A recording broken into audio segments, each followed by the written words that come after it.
Hello learners, आप सभी को प्यार भरा नमस्कार। ज्ञानश्री क्लासेस के यूट्यूब सेशन में आपका बहुत बहुत स्वागत है। आपका बहुत बहुत स्वागत है हमारे अभ्यास सीरीज़ में। ये हमारी डेली एमसीक्यू प्रैक्टिस सीरीज़ है और आज बहुत ही इंपॉर्टेंट दिन है। आज है 2 अक्टूबर, यानी गांधी जयंती और लाल बहादुर शास्त्री जी की जयंती है आज।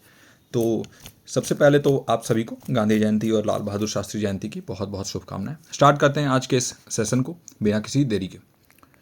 तो डेली आप प्रैक्टिस करते हैं हमारे साथ और यहाँ हम कोई ना कोई क्वेश्चन यहाँ पर आपसे अच्छे अच्छे जो है कॉन्सेप्ट्स आपसे जो है डिस्कस करते हैं और पॉजिटिविटी आपके लाइफ में लाने की कोशिश करते हैं। गांधी जयंती और लाल बहादुर शास्त्री जयंती पर मैं यही आपसे कहना चाहूँगा कि अपने आसपास सफाई रखिए और अपने से अपने लोगों से जो है बहुत अच्छे तरीके से व्यवहार कीजिए और इस दुनिया को एक बेहतर जगह बनाइए, जिससे आगे आने वाला जनरेशन भी बहुत ही अच्छे तरीके से ये जीवन जो है अपना जी सके। तो इसी पॉजिटिव नोट के साथ स्टार्ट करते हैं आज के इस लेक्चर को।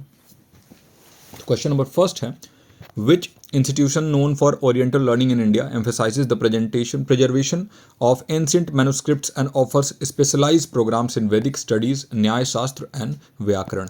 बताइए, भारत में ओरिएंटल लर्निंग के लिए प्रसिद्ध कौन सी संस्था प्राचीन पांडुलिपियों के संरक्षण पर जोर देती है और वैदिक अध्ययन, न्यायशास्त्र और व्याकरण में विशेष कार्यक्रम पेश करती है? पहला ऑप्शन है आपके पास BHU यानी बनारस हिंदू यूनिवर्सिटी। दूसरा ऑप्शन है RSS राष्ट्रीय संस्कृत संस्थान। तीसरा ऑप्शन है नालंदा यूनिवर्सिटी, नालंदा विश्वविद्यालय। और चौथा ऑप्शन है भारतीय प्रौद्योगिकी संस्थान, Indian institute of technology, IIT, है ना। बताइए कौन सा इनमें से जो इंस्टीट्यूशन है वो ओरिएंटल लर्निंग के लिए जाना जाता है और ये जोर डालता है किस चीज़ पे कि हम प्रिजर्व कर सकें जो पुराने हमारे पांडुलिपि हैं, मैन्युस्क्रिप्ट्स हैं, और स्पेशलाइज प्रोग्राम्स भी चलाता है वैदिक स्टडीज़ में, न्यायशास्त्र में, व्याकरण में। ओवरऑल अगर हम देखें तो हमारी जो ओरिएंटल कोर्सेज़ हैं इसको ये आगे बढ़ाने में, उसको प्रमोट करने के लिए बहुत बड़ा रोल प्ले करता है। जो भी आपका करेक्ट ऑप्शन होगा वो नीचे कमेंट सेक्शन में जरूर मेंशन करिएगा, इसे क्वेश्चन नंबर 1 लिख के, और सामने में जो भी ऑप्शन आपको सही लगे वो लिखिएगा। इससे मैं भी देखता हूँ कि आप लोग जो है कितना एक्टिवली इंगेज रहते हो और आपको भी पता चलेगा कि आपके कितने प्रश्न जो है वो सही हुए हैं। देखिए, अगर हम इस पर्टिकुलर क्वेश्चन के बारे में बात करें तो इसका जो सही आंसर होगा वो होगा राष्ट्रीय संस्कृत संस्थान। और इस टाइप के क्वेश्चन आजकल बहुत फेवरेट बनता जा रहा है NTA का, वो डायरेक्टली फैक्चुअल क्वेश्चन आपसे पूछ देता है। बात करें हम अगर राष्ट्रीय संस्कृत संस्थान की, तो ये जो है ना एक प्रिजर्वेशन और प्रमोशन, अगर संस्कृत के बारे में बात करें तो इसके प्रिजर्वेशन में और प्रमोशन में, इसको ज़्यादा बढ़ावा देने में बहुत बड़ा रोल प्ले करता है। और इसका फोकस क्या है? ओरिएंटल स्टडी, है ना। ओरिएंटल स्टडी जो हमारा क्लासिकल स्टडीज़ हैं, जो हमारे भारत के क्लासिकल सब्जेक्ट्स हैं, उन सभी को प्रमोट करना, जैसे अपना न्याय शास्त्र हो गया, वैदिक लिटरेचर हो गया, वैदिक शास्त्र हो गया और व्याकरण हो गया, इन सभी को। तो जो सही उत्तर है वो होगा राष्ट्रीय संस्कृत संस्थान। BHU के बारे में बात करें तो कन्वेंशनल इंस्टीट्यूशन है और बहुत ही wide range of modern programmes चलाता है। आपको मालूम है BHU में मेडिकल भी होता है, यहाँ पर IIT BHU भी है, लेकिन ओरिएंटल लर्निंग पे पर्टिकुलरली सिर्फ फोकस नहीं होता है। हाँ, इसमें बहुत सारे कोर्सेज चलते हैं ओरिएंटल लर्निंग के, इसको जो है नकारा नहीं जा सकता है। वही नालंदा यूनिवर्सिटी जो है, तो ये एक तो एंशिएंट सेंटर था बुद्धिस्ट स्टडीज का। आपको मालूम है कि यहाँ पर बौद्ध जो शिक्षण है उसका काम होता था। संस्कृत प्रिजर्वेशन के लिए यहाँ पर जो है ना कोई भी फोकस नहीं था, वैदिक स्टडीज़ का कोई फोकस नहीं था। और अभी प्रेजेंट में भी एक नालंदा यूनिवर्सिटी वहीं पर जो है अभी ओपन हुआ है, जो आपके राजगीर नाम की जगह है वहाँ पर। और ये नालंदा यूनिवर्सिटी मॉडर्न यूनिवर्सिटी है ना, और बुद्धिस्ट एजुकेशन में ही उनका भी बहुत ज़्यादा फोकस है। वही IIT के बारे में बात करें तो ये इंजीनियरिंग और टेक्नोलॉजी के बारे में जाना जाता है, आपको मालूम है, प्रीमियर इंस्टीट्यूशन है और ओरिएंटल लर्निंग पर इसका कोई फोकस नहीं होता है, तो इसका B करेक्ट आंसर हो जाएगा। क्वेश्चन नंबर 2 हमारा है, which international agreement established a legally binding framework to reduce green house gas emission and was later succeeded by the Paris agreement. बताइए किस अंतर्राष्ट्रीय समझौते ने ग्रीन हाउस गैस उत्सर्जन को कम करने के लिए कानूनी रूप से बाध्यकारी रूपरेखा स्थापित की और बाद में पेरिस समझौते द्वारा सफल हुआ। ये और मतलब ये सक्सीड किया गया, है ना, सफल नहीं हुआ। इसको पेरिस समझौता जो है इसके आगे सक्सेसर इसका बना, है ना। इसका जो हम कह सकते हैं कि मॉडर्न जो रूप है वो पेरिस समझौता है, पेरिस एग्रीमेंट है, इसने इसको सक्सीड किया। तो क्वेश्चन नंबर 2 क्या होगा इसका करेक्ट आंसर? आप जरूर नीचे कमेंट सेक्शन में मेंशन करिएगा ऐसे क्वेश्चन नंबर 2 लिख के। आपको ये वीडियोस कैसे लग रहे हैं नीचे जरूर बताइएगा, अगर हेल्पफुल लग रहे हैं तो वो भी मेंशन करिएगा। डेली आपके कमेंट्स पढ़ता हूँ और बहुत ही अच्छा लगता है कि आपके लाइफ में कुछ पॉजिटिविटी ऐड कर पा रहा हूँ। पहला ऑप्शन है आपके पास रियो शिखर सम्मेलन, रियो समिट, दूसरा ऑप्शन है मॉन्ट्रियल प्रोटोकॉल, तीसरा ऑप्शन है क्योटो प्रोटोकॉल और चौथा ऑप्शन है आपका वियना कन्वेंशन। कौन सा इसमें करेक्ट आंसर होगा आप बताइए। देखिए इस पर्टिकुलर जो क्वेश्चन है इसका जो आंसर होगा वो होगा क्योटो प्रोटोकॉल। क्योटो प्रोटोकॉल को इस्टेब्लिश किया गया था, इसमें बाइंडिंग कमिटमेंट्स थी। बाइंडिंग मतलब क्या है, बाध्यकारी, मतलब जो भी देश क्योटो प्रोटोकॉल को जो है ये अपने यहाँ लागू करेंगे या इसको मानेंगे वो बाध्य हो जाएंगे इन टारगेट्स को मानने के लिए, जो भी यहाँ गोल दिए जाएंगे उनको मानने के लिए, और नहीं मानेंगे तो उनके ऊपर पेनाल्टी भी हो सकता था। तो ये बाइंडिंग टारगेट देने वाला क्योटो प्रोटोकॉल था और ग्रीन हाउस गैस एमिशन को रिड्यूस करने के लिए जो है इसको इस्टेब्लिश किया गया था। ये लीगली बाइंडिंग फ्रेमवर्क था, है ना। लीगली मतलब क्या हो गया आपके यहाँ पर जो है ना कानूनी रूप से बाध्यकारी जो है ये पूरा रूपरेखा था, ये फ्रेमवर्क था। तो इसका जो सही उत्तर होगा वो होगा क्योटो प्रोटोकॉल। जापान का एक शहर है क्योटो, वहीं पर जो है ये हुआ था और ये जो है बहुत ही इंपॉर्टेंट है। ग्रीन हाउस गैस एमिशन जिसे हम GHG जैसे कहते हैं, ग्रीन हाउस गैस एमिशन, और इसको रोकने के लिए इसको इस्टेब्लिश किया गया था। क्योटो प्रोटोकॉल कब हुआ था आप नीचे कमेंट सेक्शन में ज़रूर बताइएगा। अब हम चलते हैं अपने अगले प्रश्न पे। हमारा अगला प्रश्न है निम्नलिखित में से कौन सा संयुक्त राष्ट्र द्वारा 2015 के लिए निर्धारित 8 सहस्त्राब्दी विकास लक्ष्यों में से एक नहीं था। विच of the following was not one of the 8 millennium development goals set by the United Nations for 2015। बताइए इनमें से कौन सा एक MDG नहीं है। सबसे पहले तो आप जो है ना क्वेश्चन नंबर 3 लिख कर जो भी आपको इसका करेक्ट आंसर लग रहा है वो नीचे कमेंट सेक्शन में मेंशन करिएगा, है ना। अच्छे से पढ़ लीजिए ऑप्शंस को। पहला ऑप्शन है सार्वभौमिक प्राथमिक प्राप्त करना, यानी अचीव यूनिवर्सल प्राइमरी एजुकेशन। प्राथमिक के बाद एजुकेशन लिख लीजिए।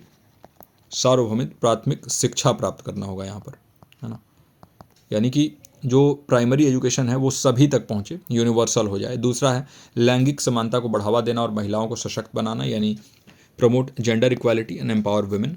तीसरा ऑप्शन है कॉम्बैट क्लाइमेट चेंज, यानी जलवायु परिवर्तन का मुकाबला करना।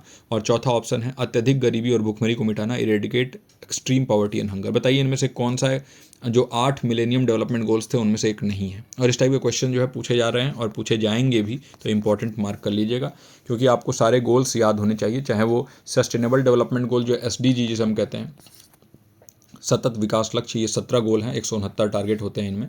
और टारगेट्स आपको लर्न करने की जरूरत नहीं है, गोल्स आप याद रखिएगा 17 गोल, और उसको भी ऑर्डर में लाइन बाय लाइन याद रखिएगा। और MDG जो है वो 8 होते हैं, उनको याद रखिएगा। अगर आपको SDG और MDG पे वीडियो देखना हो तो मैंने जो है ऑलरेडी बना रखा है चैनल पे, और बहुत लोग बोल रहे हैं तो फिर से मैं ले आऊँगा एक वीडियो बना के। और अगर आप हमारे क्लासेस में होंगे तो वहाँ पर मैंने ट्रिक के साथ ये MDG और SDG ये दोनों ही कराया हुआ है। तो अगर आप एनरोल्ड होंगे बैचेज़ में तो वहाँ पर तो आपने अच्छे से इसको तैयार कर ही लिया होगा। तो जो इसका करेक्ट आंसर होगा वो होगा आपका C, कॉम्बैट क्लाइमेट चेंज।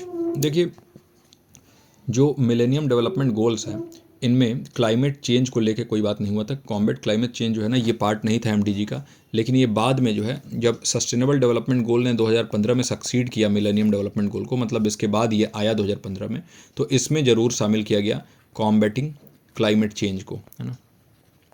और पेरिस समझौता भी 2015 में ही हुआ था, ये भी आपको याद रखना होगा, वो भी क्लाइमेट चेंज के लिए ही था। तो कॉम्बैट क्लाइमेट चेंज MDG में नहीं था, तो C इसका करेक्ट आंसर हो जाएगा। यूनिवर्सल प्राइमरी एजुकेशन के बारे में बात हुआ था, MDG का एम था कि वो प्राइमरी एजुकेशन जो है वो सभी के लिए उपलब्ध कराए। जेंडर इक्वालिटी और विमेन को एम्पावर करना भी इसका एक लक्ष्य था, और जेंडर डिस्पैरिटी को कम करना, और साथ ही साथ जो अत्यधिक गरीबी और भुखमरी है इसको ख़त्म करना जो है ना MDG का वन ऑफ द कोर गोल जिसे हम कहते हैं वो था, ताकि हम ग्लोबल पॉवर्टी को कम कर सकें। तो मिलेनियम डेवलपमेंट गोल्स आपको मालूम है कि 8 मिलेनियम डेवलपमेंट गोल्स थे टोटल, और ये जो है यूनाइटेड नेशन द्वारा सेट किया गया था, है ना। और लक्ष्य था 2015 तक अचीव करने का। इनमें बहुत सारी चीज़ें ऐसी थी जो अचीव नहीं हो पाई थी, और फिर उनको ही आगे बढ़ाने का काम किया सस्टेनेबल डेवलपमेंट गोल ने, और इसका लक्ष्य रखा गया 2030 तक का। 2015 में ये सेट हुआ और 2030 तक का लक्ष्य है, और इसमें जो है इंडिया बहुत अच्छे तरीके से काम कर रहा है इन सस्टेनेबल डेवलपमेंट गोल्स को अचीव करने में। तो आई होप कि ये क्वेश्चन आपका अच्छे से क्लियर हो गया हो। अगले प्रश्न पे चलते हैं। एक तर्क में कौन सा शब्द उस कथन को संदर्भित करता है जिसे सत्य माना जाता है और निष्कर्ष का आधार बनता है। बताइए in an argument which term refers to a statement that is assumed to be true and forms the basis for the conclusion, है ना। पहला ऑप्शन है आपके पास प्रीमाइस यानी परिसर, दूसरा ऑप्शन है आपके पास कंक्लूजन यानी निष्कर्ष, तीसरा ऑप्शन है आपके पास इन्फरेंस यानी अनुमान, और चौथा ऑप्शन है आपके पास प्रोपोजिशन यानी प्रस्ताव। बताइए कि अगर एक तर्क है, एक आर्गुमेंट है जो लॉजिकल रीजनिंग में होता है। बताइए कि कौन सा टर्म जो है ना, हम कहते हैं एक स्टेटमेंट को जिसको अज्यूम किया जाता है कि वो सही है और वो जो है ना कंक्लूजन का बेसिस बनता है, निष्कर्ष का आधार बनता है, उसको हम क्या कहते हैं। देखिए, आपको जो है इसका क्वेश्चन नंबर 4 लिख कर जो भी आपको करेक्ट आंसर लग रहा है वो नीचे कमेंट सेक्शन में ज़रूर मेंशन करना चाहिए। और एक तो आप एक्टिवली एंगेज रहते हो और दूसरी चीज़ है कि हमें भी पता चलता है कि हाँ, आप जो है काफ़ी सीरियस हो। मैंने जैसा कि कल भी बताया था कि जो भी हमारे सीरियस लर्नर्स हैं उनके कमेंट्स मुझे दिख जाते हैं कमेंट सेक्शन में, तो डेली कम से कम एक कमेंट तो आप कर ही दिया करिए, ताकि आपका अटेंडेंस जो है उसको मान लीजिए कि मैं मान लूँगा कि आपने जो है इस वीडियो को अच्छे से देखा है। और पूरा वीडियो देखा करिए, स्किप मत किया करिए। देखिए, अभी तक हमने जो है ना लगभग 25 सेशंस के आसपास किया है, तो लगभग 250 सवाल तो कम से कम हमारे हो ही गए हैं। अब सोचिए, इन 250 सवाल में मान लीजिए रिपीटेड क्वेश्चन 50 होंगे, तब भी 200 क्वेश्चंस आपके रेडी हुए। और अगर इन सभी क्वेश्चंस को आप अच्छे से करके जाते हो, मैं गारंटी देता हूँ कि पेपर 1 तो आपका ऐसा होने वाला है कि आप कहोगे कि सर मतलब क्या बेहतरीन जो है आपका जो एग्ज़ामिनेशन है वो होगा। पेपर 2 के लिए भी मैं काम करने वाला हूँ। बहुत सारे हमारे लर्नर्स से जो हमारा इंटरेक्शन हो रहा है उसमें यही बात हुआ कि पेपर 2 पर भी जो है कुछ क्वेश्चंस लाया जाए, और मैं इंक्लूड करने की कोशिश करूँगा धीरे धीरे करके। तो जो इसका करेक्ट आंसर होगा वो होगा ए, प्रीमाइस, है ना, परिसर। देखिए, प्रीमाइस ही वो स्टेटमेंट होता है जो फाउंडेशन फॉर्म करता है, एक नींव बनाता है आर्गुमेंट के लिए। ये जो है एक बेसिस का काम करता है आर्गुमेंट के लिए। और किसको सपोर्ट करता है ये सपोर्ट करता है निष्कर्ष को, कंक्लूज़न को। तो प्रीमाइस यानी परिसर इसका सही उत्तर होगा, है ना। अगर हम बात करें कंक्लूज़न की, तो ये फाइनल स्टेटमेंट होता है, आपको पता ही है। जब भी आप लॉजिकल रीजनिंग में देखते हो तो ये फाइनल स्टेटमेंट होता है। इन्फ्रेंस यानी अनुमान, ये एक ऐसा प्रोसेस होता है जिससे आप लॉजिकल कंक्लूज़न को डिराइव करते हो, लॉजिकल कंक्लूज़न डिराइव करते हो प्रीमाइसेस से। और जो प्रोपोजिशन होता है ये एक डिक्लेरेटिव स्टेटमेंट होता है ना, डिक्लेरेटिव स्टेटमेंट होता है प्रोपोजिशन। और ये कोई जजमेंट या ओपिनियन देना ये होता है। ये जो है ना प्रीमाइस के जैसा ही सेम नहीं होता है। एक आर्गुमेंट में जैसा प्रीमाइस होता है वही प्रोपोजिशन नहीं होता है, दोनों अलग अलग होता है। प्रोपोजिशन जो है एक डिक्लेरेटिव स्टेटमेंट, कुछ डिक्लेयर कर देना, है ना। जैसे कुछ जजमेंट दे दिया आपने, कुछ ओपिनियन दे दिया, आपने कह दिया कि ये चीज़ ऐसे ही होगी, तो क्या किया आपने, डिक्लेयर कर दिया, तो वो प्रोपोजिशन हो गया। लेकिन प्रीमाइस क्या है, ये एक ऐसा स्टेटमेंट है जो कि एक फाउंडेशन की तरह काम करता है आर्गुमेंट का, और कंक्लूजन को सपोर्ट करता है। तो ये जो है ना स्टेप बाय स्टेप आगे बढ़ने में हेल्प करता है। तो परिसर इसका सही उत्तर होगा। अब है अगला हमारा प्रश्न, प्रश्न नंबर 5। छात्रों में आलोचनात्मक सोच और समस्या समाधान कौशल विकसित करने के लिए निम्नलिखित में से कौन सी शिक्षण पद्धति सबसे उपयुक्त है। विच of the following teaching methods is best suited for developing critical thinking and problem solving skills in students. बताना है आपको। पहला ऑप्शन है व्याख्यान विधि यानी लेक्चर मेथड। दूसरा ऑप्शन है समस्या आधारित शिक्षा यानी प्रॉब्लम बेस्ड लर्निंग। तीसरा ऑप्शन है रोट मेमोराइजेशन यानी रट कर याद करना। और चौथा ऑप्शन है ड्रिल और अभ्यास यानी drill and practice. Question number 5 लिखेंगे और सामने में जो भी इसका करेक्ट आंसर आपको लग रहा है कि छात्रों में आलोचनात्मक सोच और समस्या समाधान कौशल विकसित करने के लिए कौन सी शिक्षण पद्धति सबसे उपयुक्त है, तो वो ऑप्शन आप जो है क्वेश्चन नंबर 5 के सामने लिख के और नीचे कमेंट सेक्शन में लिख देंगे। देखिए, अगर हम बात करते हैं प्रॉब्लम सॉल्विंग स्किल्स बेहतर करने के लिए और आलोचनात्मक सोच यानी क्रिटिकल थिंकिंग डेवलप करने के लिए, तो कभी भी स्टूडेंट जो होगा ना वो एक्टिव होगा, सक्रिय होगा इस केस में। और लेक्चर मेथड में स्टूडेंट एक्टिव नहीं होता है ना, स्टूडेंट का पैसिव रोल होता है। जो टीचर सेंटर्ड एजुकेशन हम जिसे कहते हैं वो होता है लेक्चर मेथड, व्याख्यान विधि। इसमें जो टीचर आते हैं वो लेक्चर देते हैं और चले जाते हैं, उसमें स्टूडेंट का बहुत बड़ा रोल नहीं होता है, एक्टिव पार्टिसिपेशन नहीं होता है, तो ये तो होगा नहीं लेक्चर मेथड। दूसरा है प्रॉब्लम बेस्ड लर्निंग, हो सकता है ना, आगे भी देखते हैं। रोट मेमोराइजेशन, अगर आप रट कर याद कर रहे हो तो वहाँ पर आपका क्रिटिकल थिंकिंग थोड़ी डेवलप होगा, ये तो सब मेमोरी लेवल का चीज़ है, सबसे निचले स्तर का चीज़ है मेमोरी लेवल जो हर्बर्ट ने दिया था, याद रखिएगा, तो ये तो होगा नहीं। और ड्रिल एंड प्रैक्टिस, अगर बार बार आप प्रैक्टिस कर रहे हो, ड्रिल कर रहे हो, है ना, आप अभ्यास कर रहे हो, तो उससे जो है ना आप प्रॉब्लम सॉल्विंग स्किल जो है वो आप बेहतर कर सकते हो, लेकिन क्रिटिकल थिंकिंग उससे डेवलप नहीं कर सकते हो, है ना। बार बार अभ्यास करने से किसी चीज़ को जो है ना आप आदत में ला रहे हो, लेकिन वहाँ पर जो है कुछ आलोचनात्मक सोच विकसित नहीं कर रहे हो, कुछ नवाचार नहीं कर रहे हो, वहाँ पर इनोवेशन करने की कोशिश नहीं कर रहे हो, तो ये भी जो है ना नहीं होगा। इसका करेक्ट ऑप्शन हो जाएगा प्रॉब्लम बेस्ड लर्निंग, समस्या आधारित शिक्षा, जहाँ पर जो स्टूडेंट्स हैं उनको इनकरेज किया जाता है कि वो रियल वर्ल्ड प्रॉब्लम्स से एंगेज करें, जो उनके आसपास में जो चीज़ें घट रही हैं उनसे, और इससे उनका आलोचनात्मक सोच का विकास होता है, उनके समस्या समाधान करने की जो उनकी कौशल होता है उसका विकास होता है। तो ये जो होगा आपका करेक्ट आंसर होगा बी ऑप्शन, यानी 5th क्वेश्चन का बी ऑप्शन सही है। अब हम क्वेश्चन नंबर 6 को देखते हैं। In a research study which of the following is an example of a qualitative research method. बताइए, एक शोध अध्ययन हो रहा है, तो इसमें कौन सा इन सभी ऑप्शंस में से कौन सा एक ऑप्शन होगा जो गुणात्मक शोध पद्धति का उदाहरण है। It is an example of qualitative research method, गुणात्मक शोध पद्धति।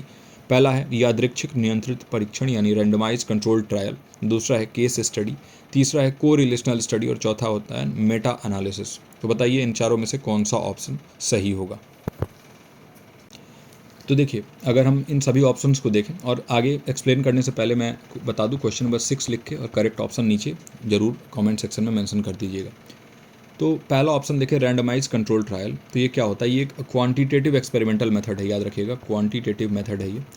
और इसमें जो है ना, आप टेस्ट करते हो कोई भी इंटरवेंशन करके, जो चर हैं उन चरों में कुछ बदलाव करके, और देखते हो कि इसका क्या रिजल्ट आता है। तो इफेक्टिवनेस चेक करने के लिए हम करते हैं ये रैंडमाइज कंट्रोल ट्रायल। और अक्सर जो है जो ड्रग होता है, जैसे आप कोई दवाई की टेस्टिंग वगैरह करते हैं, उसमें आप रैंडमाइज कंट्रोल ट्रायल करते हैं ताकि उस ड्रग की एफिकेसी और इफेक्टिवनेस देखा जा सके। दूसरा है केस स्टडी। ये एक क्वालिटेटिव मेथड है जो कि इन डेप्थ एक्सप्लोरेशन करने में हेल्प करता है। कोई भी पर्टिकुलर इंस्टेंस या केस के हमें बहुत ही जो है ना रिच और बहुत ही डिटेल में कोई भी इंसाइट दे देता है ना। तो ये जो है आपका केस स्टडी एक क्वालिटेटिव मेथड होता है, आपको मालूम है। तीसरा ऑप्शन है को रिलेशनल स्टडी। ये क्वांटिटेटिव मेथड है। ये जो है ना रिलेशनशिप एग्जामिन करता है कि भाई वेरिएबल्स के बीच में क्या रिलेशनशिप है, और आप जो है ना कॉज एंड इफेक्ट रिलेशनशिप जो है यहाँ पर नहीं इन्फो करना चाहते हो, नहीं फाइंड आउट करना चाहते हो, बल्कि बस रिलेशनशिप आप एग्जामिन करना चाहते हो, तो ये भी नहीं होगा।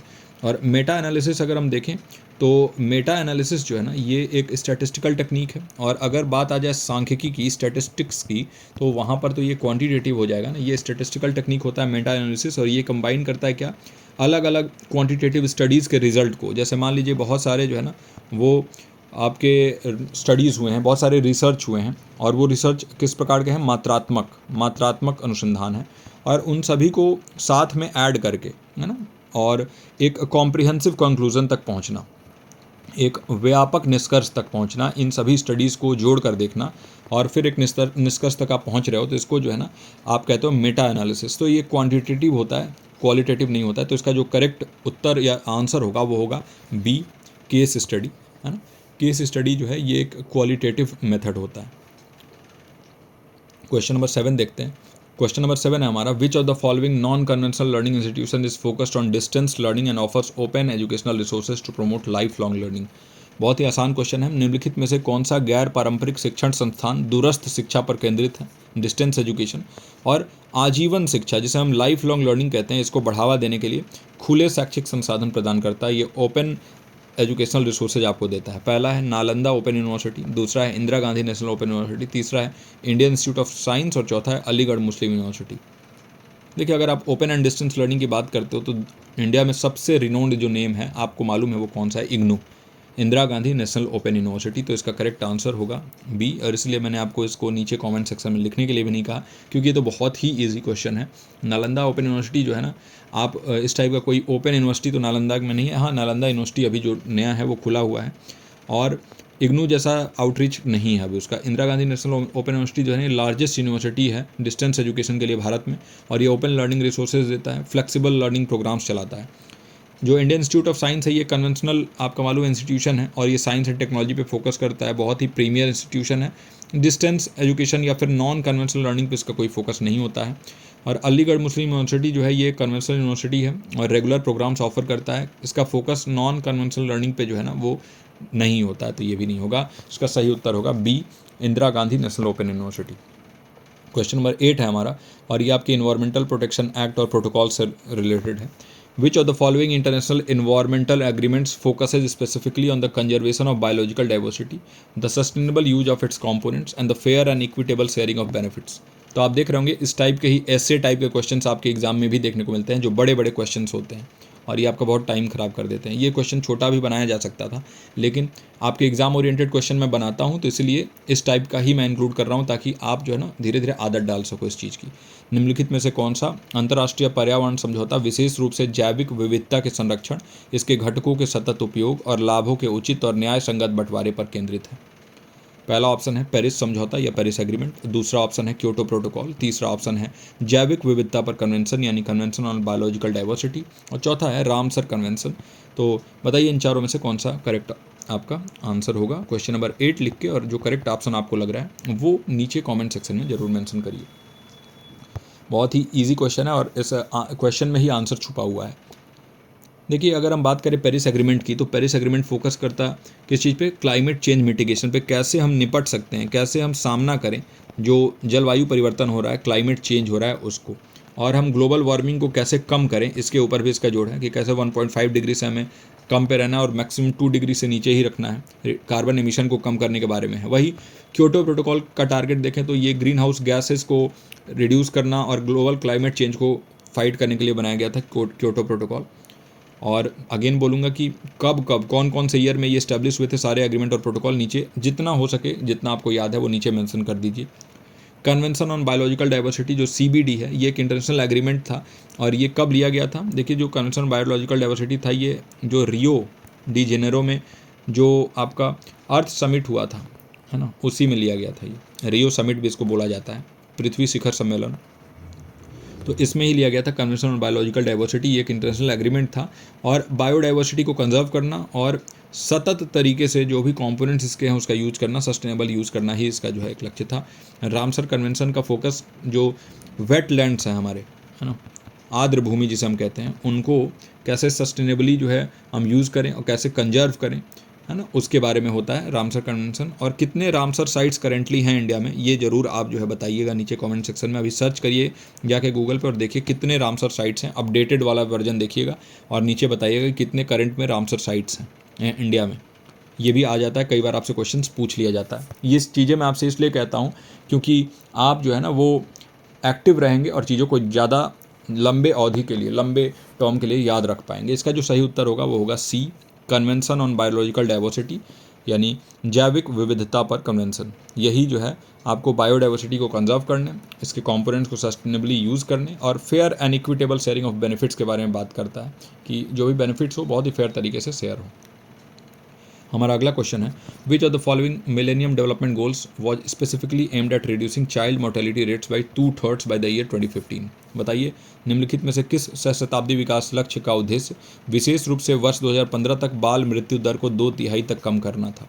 इस टाइप के क्वेश्चंस बहुत इंपॉर्टेंट हैं और लगातार पूछे जा रहे हैं, तो ज़रूर याद रखिएगा क्योंकि इसमें आपको सारे ही MDG याद होने चाहिए, यानी जो मिलेनियम डेवलपमेंट गोल हैं, और जितने भी SDG हैं वो भी याद होने चाहिए, तभी जाके आप कर पाओगे। अगर आप हमारे रेगुलर बैचेस में एनरोल्ड हो तो वो जो मैंने आपको कराया है ना MDG और SD से रिलेटेड जो मैंने आपको प्रोवाइड किया है लेक्चर, वो पूरे अच्छे तरीके से देखेंगे, उसमें मैंने ट्रिक से याद कराया ये चीज़ों को। तो पहला है आपके पास मातृ स्वास्थ्य में सुधार, इंप्रूव मैटरनल हेल्थ। दूसरा ऑप्शन है रिड्यूस चाइल्ड मोर्टेलिटी यानी बाल मृत्यु दर को कम करना। तीसरा है eradicate extreme poverty and hunger यानी अत्यधिक गरीबी और भुखमरी को मिटाना। और चौथा ऑप्शन है HIV एड्स को कॉम्बैट करना, मलेरिया को कॉम्बैट करना, दूसरे डिजीज जो अन्य बीमारियां हैं उनसे लड़ना। बताइए इनका जो सही उत्तर होगा वो क्या होगा? मिलेनियम डेवलपमेंट गोल्स, देखिए जो सही उत्तर होगा वो होगा B, चाइल्ड मोर्टेलिटी को कम करना, बाल मृत्यु दर को कम करना, है ना। तो अगर हम बात करें मिलेनियम डेवलपमेंट गोल्स के, तो बाल मृत्यु दर को कम करना ही जो है इसका करेक्ट आंसर होगा, जो आपके कहता है कौन से स्पेसिफिकली अगर हम बात करें तो 2/3 जो है 2015 तक इसका लक्ष्य था कि 2/3 बाल मृत्यु दर को 2/3 तक कम करना है। मैटरनल हेल्थ के ऊपर फोकस करने वाला भी जो है ना मैटरनल मोर्टेलिटी के बारे में फोकस था, इसका जो है डायरेक्ट एम चाइल्ड मोर्टेलिटी पर नहीं रहता था, वो अलग लक्ष्य है, तो वो हो गया। चाइल्ड मोर्टेलिटी वाला हमने देख ही लिया, ये 1990 से और 2015 के बीच के बारे में बात हुआ था कि 1990 से 2015 के बीच में जो चाइल्ड मोर्टेलिटी रेट है अंडर 5 यानी 5 साल के भीतर के बच्चों के लिए, अंडर 5 के लिए है ये 2/3 करना। एक्सट्रीम पॉवर्टी और हंगर को जो है ना इंपॉर्टेंट गोल है ये MDG का, लेकिन इसमें चाइल्ड मोर्टेलिटी का कोई बात नहीं। और HIV एड्स और मलेरिया और दूसरे डिजीज एड्रेस करना जो ग्लोबल हेल्थ को जो है दिक्कत दे रहे हैं, तो उसमें जो है डिजीज़ के ऊपर फोकस था, चाइल्ड मोर्टेलिटी के ऊपर फोकस नहीं। तो ये सभी नहीं होंगे, इसका जो B ऑप्शन होगा वो करेक्ट आंसर होगा, है ना, B ऑप्शन करेक्ट हो जाएगा। अब अगले प्रश्न पे चलते हैं। 10वां प्रश्न है और ये हमारा आखिरी प्रश्न आज का नहीं है ना। इसके बाद भी अभी प्रश्न बचा हुआ है, तो पूरे लेक्चर को अच्छे से देखिएगा। अगर हमारा ये एफर्ट आपको अच्छा लग रहा है, आप देख रहे हैं कि हम कितना ज़्यादा एफर्ट डाल के डेली आपके लिए ये सेशंस अवेलेबल करा रहे हैं, चाहे वो कोई भी दिन हो, चाहे छुट्टी हो, चाहे ना हो, तो ज़रूर हमारे इस एफर्ट के लिए एक लाइक कर दीजिए इस वीडियो को, और साथ ही साथ नीचे कमेंट सेक्शन में बताइए कि आपके लिए ये सेशन हेल्पफुल है कि नहीं है। तो ये प्रश्न है, तर्क वितर्क के टॉलमिन मॉडल में निम्नलिखित में से कौन सा शब्द उन साक्ष्यों या तथ्यों को संदर्भित करता है जो तर्क के लिए आधार प्रदान करते हैं? बताइए। In the Toulmin model of argumentation which of the following terms refers to evidence और facts that provide the basis for the argument? Important question mark कर लीजिएगा। इसी टाइप के डिफरेंट क्वेश्चन जो है आजकल पूछे जा रहे हैं। पहला ऑप्शन है आपके पास वारंट, दूसरा ऑप्शन है आपके पास क्लेम, तीसरा ऑप्शन है डेटा और चौथा ऑप्शन है बैकिंग। तो बताइए कि टॉलमिन मॉडल ऑफ आर्गुमेंटेशन में इन सभी टर्म्स में से कौन सा टर्म है जो कि दर्शाता है एविडेंस और फैक्ट्स को, है ना, यानी कि साक्ष्य या तथ्य को दर्शाता है, जो कि आर्गुमेंट का बेसिस बनता है, जो तर्क के लिए आधार प्रदान करता है। बताइए। अपना जो भी सही उत्तर होगा क्वेश्चन नंबर 10 लिख के और उसका सही ऑप्शन नीचे मेंशन कर दीजिएगा। अगर आपको ये क्वेश्चन नहीं मालूम है तो वो भी लिख दीजिएगा कि सर ये क्वेश्चन जो है हमें नहीं आया, लेकिन मैं समझाऊंगा तो आपको समझ में आ जाएगा। देखिए, इस पर्टिकुलर क्वेश्चन का जो सही उत्तर होगा वो होगा सी, डेटा। अगर हम बात करें टॉलमिन मॉडल ऑफ आर्गुमेंटेशन में, तो एविडेंस और फैक्ट्स को दर्शाने वाला जो टर्म है, जो आर्गुमेंट का बेसिस भी बनता है, वो होता है डेटा। डेटा का मतलब क्या है इस टॉलमिन मॉडल में? एविडेंस और फैक्ट्स, और इसको हम यूज़ करते हैं क्लेम को सपोर्ट करने के लिए। कोई भी आप क्लेम कर रहे हो तो उसको सपोर्ट करने के लिए हम यूज़ करते हैं टॉलमिन मॉडल में इसका। वही अगर हम वारंट के बारे में बात करें तो ये लॉजिकल लिंक प्रोवाइड करता है जो कनेक्ट करता है डेटा को क्लेम से। आपने कोई क्लेम किया और आपने डेटा प्रोवाइड किया, तो इन दोनों को जो है ना, डेटा को क्लेम से कनेक्ट करने के लिए आप वारंट प्रोवाइड करते हो, और ये बताता है कि डेटा जो है ना वो क्लेम को कैसे सपोर्ट करता है ना। ये बताता है वाई के बारे में बात करता है वारंट। वही जो क्लेम है ये कंक्लूजन या मेन पॉइंट होता है आर्गुमेंट का, जो आप जो है ना आर्गुमेंट के जरिए प्रूव करना चाहते हो। क्या मेन पॉइंट आप प्रूव करना चाहते हो, वो क्लेम हो गया। जैसे आपने क्लेम किया कि कहीं भी आप गए और क्लेम किया कि इस पानी में प्रदूषण बहुत ज़्यादा है, और इस क्लेम को बैक करने के लिए आपके पास डेटा होना चाहिए, और उस डेटा को क्लेम से जो है जोड़ने के लिए क्या होगा, आप जो है ना वारंट वहाँ पर यूज़ होता है। और बैकिंग क्या होता है? बैकिंग जो है ना वो एडिशनल सपोर्ट होता है। वारंट को सपोर्ट करने के लिए या जस्टिफाई करने के लिए एडिशनल सपोर्ट होता है, और आर्गुमेंट का जो स्ट्रेंथ है उसको और मजबूती प्रदान करता है ये आर्गुमेंट को, जिसे हम कहते हैं बैकिंग।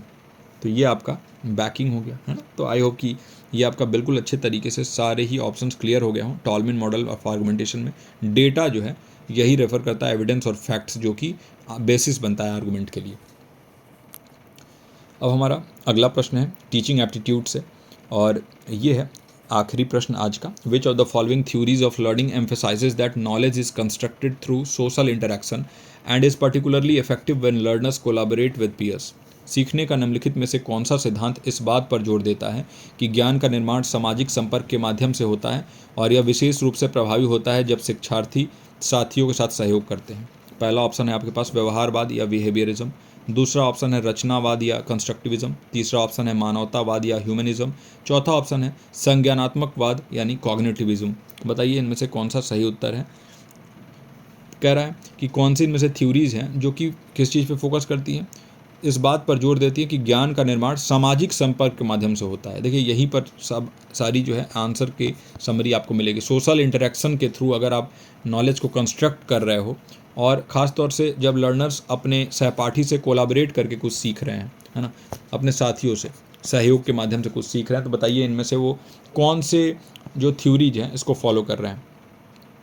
तो देखिए इसमें क्या हो रहा है ना, बिहेवियरिज्म अगर देखें हम, तो बिहेवियरिज्म फोकस करता है क्या, ऑब्जर्वेबल बिहेवियरल चेंजेस पे और एक्सटर्नल स्टिमुलाई पे ये डिपेंड करता है। इसमें सोशल इंटरेक्शन का कोई बात नहीं होता है बिहेवियरिज्म में, और पीयर कोलैबोरेशन का कोई बात नहीं होता है, तो ये तो होगा नहीं, है ना। ये ऑब्जर्वेबल बिहेवियरल चेंज, आप किसी को ऑब्जर्व कर रहे हो, किसी का अवलोकन कर रहे हो, देख रहे हो, उसको देख के कुछ सीख रहे हो, बिहेवियरिज्म में आ जाएगा। कंस्ट्रक्टिविज्म एम्फेसाइज करता है कि जो लर्नर्स हैं वो खुद के नॉलेज को खुद ही कंस्ट्रक्ट कर रहे हैं, है ना, अपना जो ज्ञान है उसको खुद ही बना रहे हैं। कैसे? एक तो अनुभव से, एक्सपीरियंस से, दूसरा है सोशल इंटरेक्शन से, सामाजिक तौर पे जो आपस में वो बातचीत कर रहे हैं, अपने सहपाठियों से बातचीत कर रहे हैं, पीयर से कोलैबोरेट कर रहे हैं, और ये जो है ना बहुत इंपॉर्टेंट एस्पेक्ट है, आप अगर देखें तो कंस्ट्रक्टिव लर्निंग का, तो ये हो सकता है। ह्यूमनिज़्म जो देखें तो ह्यूमनिज़्म का फोकस होता है, जो मानवतावाद है इसका फोकस होता है इंडिविजुअल सेल्फ डेवलपमेंट पे, कि एक व्यक्ति खुद जो है कैसे डेवलप हो, इंडिविजुअली तौर पे सेल्फ डेवलप कैसे हो, पर्सनल ग्रोथ पे इसका फोकस होता है। इसमें सोशल इंटरेक्शन के बारे में बात नहीं होता है ह्यूमनिज़्म पे। वही अगर हम बात करें कॉग्निटिविज़म की, तो कॉग्निटिविज़म यानी संज्ञानात्मकवाद ये एम्फेसाइज करता है मेंटल प्रोसेसेस पे, है ना, और ये हाईलाइट जो है ना करता है कि कैसे आप अपने संज्ञान को और ज़्यादा बेहतर बना सको, अपने कॉग्निटिव एबिलिटी को और बेहतर बना सको। और इसका कोई भी फोकस सोशल इंटरेक्शन पे नहीं होता है, इसको ये एलिमेंट का कोर एलिमेंट जो लर्निंग है उसका कोर एलिमेंट नहीं मानता है संज्ञानात्मकवाद ये। तो इसका जो करेक्ट आंसर होगा वो होगा बी, कंस्ट्रक्टिविज़म, रचनावाद। इसी में जो है नॉलेज को कंस्ट्रक्ट करता है, जो बच्चा है वो खुद ही सोशल इंटरेक्ट करके, और जो लर्नर्स है वो आपस में कोलैबोरेट भी करते हैं, अपने दोस्तों से, अपने सहपाठियों से मिल के और ज्ञान का निर्माण करते हैं। तो आई होप कि ये सारे ही क्वेश्चंस आपको अच्छे से समझ में आ गए हों, और यहाँ पर ऑप्शंस हैं वो मैंने मेंशन कर दिया है, ताकि आपको पीडीएफ अगर मैं प्रोवाइड कर रहा हूँ तो वहाँ पर आपको कोई दिक्कत ना आए, बाद में भी आप इसको प्रैक्टिस करके और मैच कर सको इन सही आंसर्स से। तो अगर यहाँ तक आपने इस वीडियो को देखा है तो आप काफ़ी सीरियस लर्नर हैं। आप सबसे पहले तो लाइक कर दीजिए इस वीडियो को, साथ ही साथ नीचे कमेंट सेक्शन में ज़रूर बताइए कि आपने आखिरी तक वीडियो देखा कि नहीं, और ये सभी प्रश्न आपको अच्छे लगे या नहीं लगे, आपको हेल्प कर रहा है कि नहीं। इस वीडियो में यहीं तक, मैं मिलता हूँ आपसे अगले लेक्चर में। टिल देन आप अपना और अपनों का ख्याल रखिए। नमस्कार।